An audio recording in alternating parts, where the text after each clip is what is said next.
2ರಿಂದ 3 ದಿನಗಳಲ್ಲಿ ಒಂದು ಸ್ಪಷ್ಟ ಚಿತ್ರಣ ಸಿಗುವಂತಹ ಸಾಧ್ಯತೆಗಳು ಕೂಡ ಕಾಣಿಸ್ತಾ ಇದೆ. ಮಲ್ಲಿಕಾರ್ಜುನ ಖರ್ಗೆ ಅವರ ಹೇಳಿಕೆ ಅಂತೂ ಈಗ ಸಾಕಷ್ಟು ಸಂಚಲನಕ್ಕೆ ಕೂಡ ಕಾರಣ ಆಗಿದೆ. ಯಾರು ಆಗ್ತಾರೆ ಕೆಪಿಸಿಸಿ ಅಧ್ಯಕ್ಷರು ಅನ್ನುವಂತಹದ್ದು ಇನ್ನು ಕೆಲವೇ ದಿನಗಳಲ್ಲಿ, ಅದರಲ್ಲೂ ಕೂಡ 2ರಿಂದ 3 ದಿನಗಳಲ್ಲಿ ಎಲ್ಲಾ ಬೆಳವಣಿಗೆಗಳು ಆಗುವಂತಹ ಸಾಧ್ಯತೆಗಳು ಇದೆ. ಇದು ಕಾಂಗ್ರೆಸ್ನ ಬೆಳವಣಿಗೆಯಾದ್ರೆ ಇನ್ನು ಬಿಜೆಪಿಯಲ್ಲಿ ಏನಾಗ್ತಾ ಇದೆ ನಿಮ್ಗೆ ಎಲ್ಲರಿಗೂ ಕೂಡ ಗೊತ್ತಿದೆ. ಬಣ ರಾಜಕೀಯ ಬಹಳ ಜೋರಾಗಿದೆ, ಹೈಕಮಾಂಡ್ ಮೆಟ್ಟಿಲು ಕೂಡ ಹತ್ತಿದೆ. ಇಂತಹ ಸಂದರ್ಭದಲ್ಲಿ ಹೈಕಮಾಂಡ್ ಈಗಾಗಲೇ ಮಧ್ಯಪ್ರವೇಶ ಮಾಡಿದೆ. ಈ ಸಲ ಆದ್ರೂ ಇದಕ್ಕೆ ಫುಲ್ ಸ್ಟಾಪ್ ಬೀಳತ್ತಾ ಅನ್ನುವಂತಹ ಚರ್ಚೆಗಳು ನಡೀತಾ ಇರುವ ಸಂದರ್ಭದಲ್ಲಿ ಬಿಜೆಪಿಯಲ್ಲಿ ಭಿನ್ನ ಮತದ ಬೇಗುದಿ ತಣ್ಣಗಾಗತ್ತಾ? ನೋಟಿಸ್ಗೆ ನಾಳೆ ಉತ್ತರಿಸಬೇಕಾಗಿದೆ ಯತ್ನಾಳ್ ಅವರು. ಯಾಕಂತ ಹೇಳಿದ್ರೆ 72 ಗಂಟೆಗಳ ಒಳಗೆ ಉತ್ತರವನ್ನ ಕೊಡಬೇಕು ಅಂತ ಹೇಳಿ ಈಗಾಗಲೇ ನೋಟಿಸ್ ನಲ್ಲಿ ಹೇಳಲಾಗಿದೆ. ಯತ್ನಾಳ್ ಹೇಳ್ತಾರೆ ನನಗೆ ಯಾವುದೇ ರೀತಿಯ ನೋಟಿಸ್ ಬಂದಿಲ್ಲ, ಬಂದ್ರೆ ನಾನು ಎಲ್ಲಾ ವಿಚಾರಗಳನ್ನ ಹೇಳ್ತೀನಿ, ಉತ್ತರವನ್ನ ಕೊಡ್ತೀನಿ ಅಂತ ಹೇಳಿದ್ದಾರೆ. ಇವೆಲ್ಲದರ ಮಧ್ಯೆ ಅಮಿತ್ ಶಾ ಅವರ ಜೊತೆಗೆ ಸೋಮಣ್ಣ ಸಮಾಲೋಚನೆಯನ್ನ ಮಾಡಿದ್ದಾರೆ. ಅಮಿತ್ ಶಾ ಅವರನ್ನ ಭೇಟಿಯಾಗಿದ್ದಾರೆ ಸೋಮಣ್ಣ, ಗೋವಿಂದ ಕಾರಜೋಳ. ಈಗಾಗಲೇ ವಿಜೇಂದ್ರ ಇನ್ನೂ ಕೂಡ ಬಂದಿಲ್ಲ, ದೆಹಲಿಯಲ್ಲೇ ಬೀಡು ಬಿಟ್ಟಿದ್ದಾರೆ. ಹಾಗಾದ್ರೆ ಯಾರ ಕೈ ಮೇಲಾಗತ್ತೆ, ಯಾರಿಗೆ ಹೈಕಮಾಂಡ್ ಮಣೆ ಹಾಕತ್ತೆ ಅನ್ನುವಂತಹ ಕುತೂಹಲ ಇದೆ.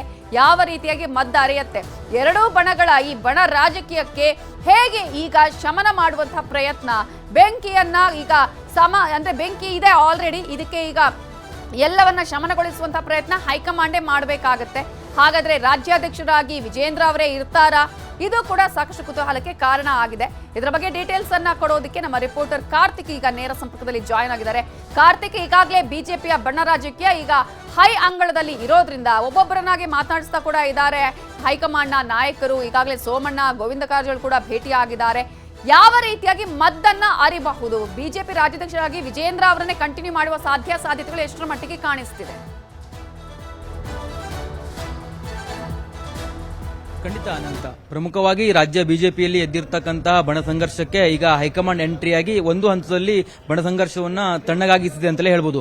ಪ್ರಮುಖವಾಗಿ ಯತ್ನಾಳ್ಗೆ ಯಾವಾಗ ನೋಟಿಸನ್ನ ಕೊಟ್ಟ ನಂತರದಲ್ಲಿ ಯತ್ನಾಳ್ ಬಣವು ಕೂಡ ಬಹಿರಂಗವಾಗಿ ಹೇಳಿಕೆಗಳನ್ನ ಕೊಡೋದ್ರನ್ನ ನಿಲ್ಲಿಸಿದೆ. ಜೊತೆಗೆ ಈಗಾಗಲೇ ನಾಳೆಯೂ ಕೂಡ ಯತ್ನಾಳ್ ಈ ಒಂದು ನೋಟಿಸ್ಗೆ ಉತ್ತರವನ್ನು ಕೂಡ ಕೊಡಬೇಕಾಗಿದೆ. ಪ್ರಮುಖವಾಗಿ ಯತ್ನಾಳ್ ಕೂಡ ಅಂದ್ರೆ ಈ ಒಂದು ನೋಟಿಸ್ಗೆ ಉತ್ತರವನ್ನ ಕೊಡುವಂತ ಒಂದು ಸಂದರ್ಭದಲ್ಲೂ ಕೂಡ ವಿಜೇಂದ್ರ ಅವರ ವಿರುದ್ಧವೇ ಒಂದಿಷ್ಟು ಚಾರ್ಜ್ ಶೀಟ್ ಗಳನ್ನ ಸಲ್ಲಿಕೆ ಮಾಡೋದಕ್ಕೂ ಕೂಡ ಸಿದ್ಧತೆಯನ್ನ ನಡೆಸ್ಕೊಳ್ತಾ ಇದ್ದಾರೆ ಅಂತಲೂ ಕೂಡ ಹೇಳಲಾಗ್ತದೆ. ಇದೆಲ್ಲದರ ನಡುವೆ ಈಗಾಗಲೇ ಅಂದ್ರೆ ಸೋಮಣ್ಣ ಅವರು ಇರಬಹುದು, ಹಾಗೆ ಗೋವಿಂದ ಕಾರಜೋಳ ಅವರು ಇರಬಹುದು, ಇವರು ಅಮಿತ್ ಶಾ ಅವರನ್ನ ಭೇಟಿಯಾಗಿರುವಂತದ್ದು ಪ್ರಮುಖ ಬೆಳವಣಿಗೆ ಅಂತ ಹೇಳ್ಬಹುದು. ಯಾಕೆಂತಂದ್ರೆ ಸೋಮಣ್ಣ ಅವರ ನಿವಾಸದಲ್ಲಿಯೇ ರೆಬಲ್ಸ್ ಗಳು ಸಭೆಯನ್ನ ಮಾಡಿದ್ರು ಫೆಬ್ರವರಿ 10ರಂದು. ಆ ಒಂದು ಸಭೆಯಲ್ಲಿ ಅಂದ್ರೆ ಸಾಕಷ್ಟು ವಿಚಾರಗಳನ್ನ ಸೋಮಣ್ಣ ಅವರ ಮುಂದೆ ಈ ಒಂದು ರೆಬಲ್ಸ್ ಗಳು ಇಡುವಂತ ಕೆಲಸವನ್ನ ಮಾಡಿದ್ರು. ಈ ಹಿಂದೆ ರೆಬಲ್ಸ್ ಗಳು ಕೂಡ ಅದೇ ಒಂದು ವಿಚಾರವನ್ನು ಹೇಳ್ತಾರೆ, ನಾವು ನೇರವಾಗಿ ಹೈಕಮಾಂಡ್ ನಾಯಕರನ್ನ ಭೇಟಿ ಮಾಡಬೇಕು ಅಂತ ಏನಿಲ್ಲ, ಆದ್ರೆ ನಾವು ರಾಜ್ಯದ ಪ್ರಮುಖ ನಾಯಕರುಗಳ ಮೂಲಕವಾಗಿ ನಮ್ಮ ಸಂದೇಶವನ್ನ ಹೈಕಮಾಂಡ್ಗೆ ತಲುಪಿಸುವಂತ ಕೆಲಸವನ್ನ ನಾವು ಮಾಡ್ತೇವೆ ಅನ್ನುವಂತ ಮಾತನ್ನ ಹೇಳಿದ್ರು. ಅದರಂತೆ ಈಗ ಆಗಿರುವಂತದ್ದು ಸೋಮಣ್ಣ ಮತ್ತು ಗೋವಿಂದ ಕಾರಜೋಳ ಅವರು ಅಮಿತ್ ಶಾ ಅವರನ್ನ ಭೇಟಿಯಾಗಿದ್ದಾರೆ. ಜೊತೆಗೆ ಹೈಕಮಾಂಡ್ಗೆ ಅಂದ್ರೆ ರೆಬಲ್ಸ್ ಗಳ ವರ್ಷನ್ ಏನಿದೆ ಅದನ್ನ ಇಡುವಂತ ಒಂದು ಕೆಲಸವನ್ನು ಕೂಡ ಮಾಡಿದ್ದಾರೆ.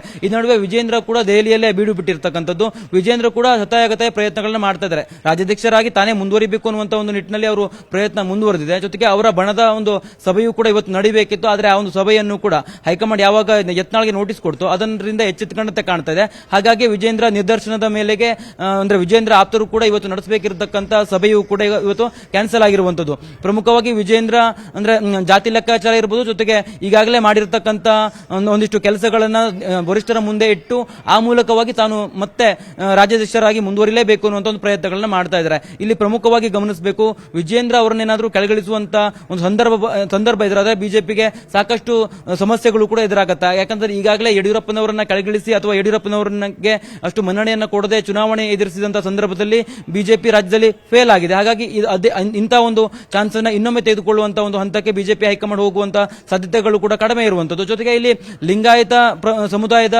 ಒಂದು ಪ್ರಬಲವಾದಂತಹ ವಿರೋಧವನ್ನ ಕಟ್ಟಿಕೊಳ್ಳಬೇಕಾದಂತಹ ಒಂದು ಪರಿಸ್ಥಿತಿಯೂ ಕೂಡ ಎದುರಾಗುವಂತಹ ಸಾಧ್ಯತೆಗಳು ಇರತಕ್ಕಂಥದ್ದು. ಇಲ್ಲಿ ಯತ್ನಾಳ್ ಸೇರಿದಂತೆ ಅನೇಕರು ಭಿನ್ನರ ತಂಡದಲ್ಲೂ ಕೂಡ ಅಂದ್ರೆ ಲಿಂಗಾಯತರು ಇದ್ರೂ ಕೂಡ ಅವ್ರು ಯಾರು ಕೂಡ ಅಷ್ಟೊಂದು ಮಾಸ್ ಲೀಡರ್ ಆಗಿ ಗುರುತಿಸಿಕೊಂಡಿಲ್ಲ. ಹಾಗಾಗಿ ವಿಜೇಂದ್ರ ಅವರನ್ನ ಎಲ್ಲಾದ್ರೂ ಅಂದ್ರೆ ಅವರನ್ನ ತೆಗೆದಂತ ಪಕ್ಷದಲ್ಲಿ ಅಥವಾ ಅವರನ್ನೇನಾದ್ರೂ ರಾಜ್ಯಾಧ್ಯಕ್ಷ ಸ್ಥಾನದಿಂದ ಕೆಳಗಿಳಿಸಿದಂತ ಪಕ್ಷದಲ್ಲಿ ಅಂದ್ರೆ ಸಹಜವಾಗಿ ಲಿಂಗಾಯತ ಮತಗಳು ಕೂಡ ಬಿಜೆಪಿಯಿಂದ ಹೋಗುವಂತ ಸಾಧ್ಯತೆಗಳು ಕೂಡ ಇರ್ತವೆ. ಹಾಗಾಗಿ ಇದೇ ಒಂದು ಹಿನ್ನೆಲೆಯಲ್ಲಿ ಹೈಕಮಾಂಡ್ ಯಾವ ನಿರ್ಣಯವನ್ನು ತೆಗೆದುಕೊಳ್ಳುತ್ತೆ, ಜೊತೆಗೆ ಭಿನ್ನರಿಗೆ ಒಂದು ಕಡೆ ಒಂದು ಸಮಾಧಾನ ಪಡಿಸಿ ಅಥವಾ ಅವರಿಗೆ ಕೋರ್ ಕಮಿಟಿಯಲ್ಲಿ ಒಂದಿಷ್ಟು ಜವಾಬ್ದಾರಿಗಳನ್ನ ಕೊಟ್ಟು ವಿಜೇಂದ್ರನನ್ನೇ ರಾಜ್ಯಾಧ್ಯಕ್ಷನಾಗಿ ಮುಂದುವರಿಸಿ, ಜೊತೆಗೆ ಹೈಕಮಾಂಡ್ಗೆ ಏನೇ ಇದ್ರು ನೀವು ನಮ್ಮ ಬಳಿ ಬನ್ನಿ, ಯಾವುದೇ ರೀತಿಯ ಬಹಿರಂಗವಾಗಿ ಹೇಳಿಕೆಗಳನ್ನು ಕೊಡಬೇಡಿ ಅನ್ನುವಂತ ನಿಟ್ಟಿನಲ್ಲಿ ಏನಾದ್ರು ಸಂಧಾನವನ್ನ ಮಾಡಿ ವಿಜೇಂದ್ರನನ್ನೇ ರಾಜ್ಯಾಧ್ಯಕ್ಷನಾಗಿ ಮುಂದುವರಿಸುತ್ತಾ ಅನ್ನುವಂತ ಒಂದು ಪ್ರಶ್ನೆಯೂ ಕೂಡ ಉದ್ಭವ ಆಗಿರತಕ್ಕಂಥದ್ದು. ಜೊತೆಗೆ ಇಲ್ಲಿ ಪ್ರಮುಖವಾಗಿ ಗಮನಿಸಬೇಕು, ಚಿಕ್ಕಬಳ್ಳಾಪುರದ ಜಿಲ್ಲಾಧ್ಯಕ್ಷರ ನೇಮಕಾತಿಯ ವಿಚಾರದಲ್ಲಿ ಏನು ವಿಜೇಂದ್ರ ಏಕಪಕ್ಷೀಯವಾಗಿ ನಿರ್ಣಯವನ್ನು ತೆಗೆದುಕೊಂಡಿದ್ದಾರೆ ಅನ್ನುವಂಥದ್ದು ಏನಾಗಿತ್ತು, ಅದಕ್ಕೆ ಸಂಬಂಧಪಟ್ಟಂತೆ ಈಗಾಗಲೇ ಸಂದೀಪ್ ಅವರ